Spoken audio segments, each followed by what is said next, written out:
Monsieur Tariq, non pas Monsieur Tariq, c'est notre entreprise, la société Lotus, le 24 juillet 2018, il a acquis au comptant par chèque 123, numéro 123, un terrain, un bâtiment.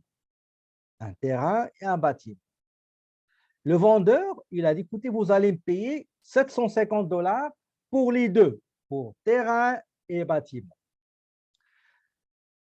L'entreprise, qu'est-ce qu'il a fait? Il est allé chercher, il est allé chercher la valeur marchande. La valeur marchande, qui est la valeur réelle, normalement, du terrain et la valeur réelle du bâtiment. Normalement, le seul organisme qui est habilité à donner une valeur, généralement, c'est la municipalité. Parfois même, l'arpenteur, il peut aider à évaluer une immobilisation. Donc, l'entreprise, il est allé chercher le relevé des taxes. Il a trouvé que la municipalité a évalué le terrain à 100 000 et le bâtiment à 500 000 dollars. Je vous demande, pendant 10 minutes, s'il vous plaît, pas plus, essayez de me calculer le coût d'acquisition du bâtiment et de terrain que vous allez normalement donner au comptable pour qu'il puisse passer l'écriture au journal général. Donc, s'il vous plaît, allez-y, calculez-moi le prix d'acquisition de chaque élément que vous allez comptabiliser. Donc, si vous terminez, vous pouvez m'envoyer vos résultats pour voir est-ce que c'est correct ou non. Voilà. Je vais aller chercher le fichier. Non, ce ne sera pas long. Le fichier, c'est quel 301. Okay. C'est celui-là. Voilà. Donc, la description. La description, on va prendre le terrain. Okay. C'est le terrain. Le terrain. Quelle est la valeur marchande donnée par la municipalité? Pour le terrain, c'est combien? Quelle est la valeur réelle? La valeur, c'est une évaluation de la municipalité, c'est combien?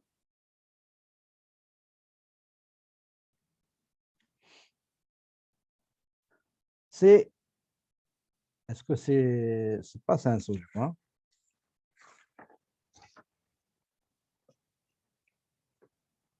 Ouais. C'est 100 000, voilà, c'est 100 000, c'est pas 500, effectivement. Donc, c'est 100 000, voilà. Maintenant, l'évaluation pour le bâtiment. Donc, pour le bâtiment, là, c'est 500, effectivement, c'est 500. Oui, bâtiment, 500. Donc, je vais mettre 500 ici. Maintenant, je dois calculer le pourcentage de chaque immobilisation dans le total de la valeur marchande de toutes les immobilisations. Combien vous avez trouvé pour le terrain? 16,67. OK, donc égal 100 divisé par 600. OK. Pour le bâtiment, combien vous avez trouvé? 83,33. OK, donc c'est 500 divisé par la valeur marchande totale de toutes les immobilisations, 600. Effectivement, donc le total, c'est 100%. Maintenant, pour affecter le montant forfaitaire pour chaque élément, je dois prendre le forfaitaire multiplié par le taux que représente la valeur marchande de chaque immobilisation. Ça veut dire le coût d'achat forfaitaire qu'on a payé, c'est 750 000. 750 000.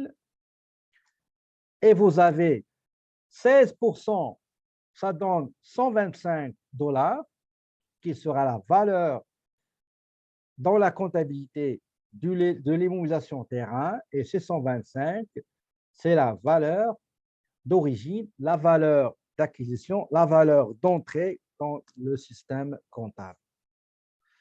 OK. Donc, pour la comptabilisation, ben, ce n'est pas quelque chose de difficile pour vous. Donc, je vais recommencer, c'est ça. Donc, je vais aller chercher le terrain, sa valeur égale 125 plus la TPS et la TVQ.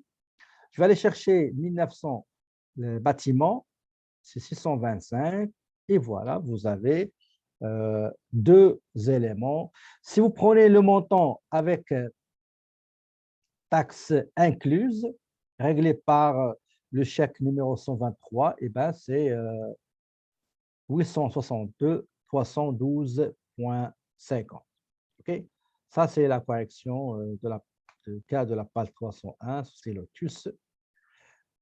Très bien. Ça, je vais l'enregistrer et je vais le faire.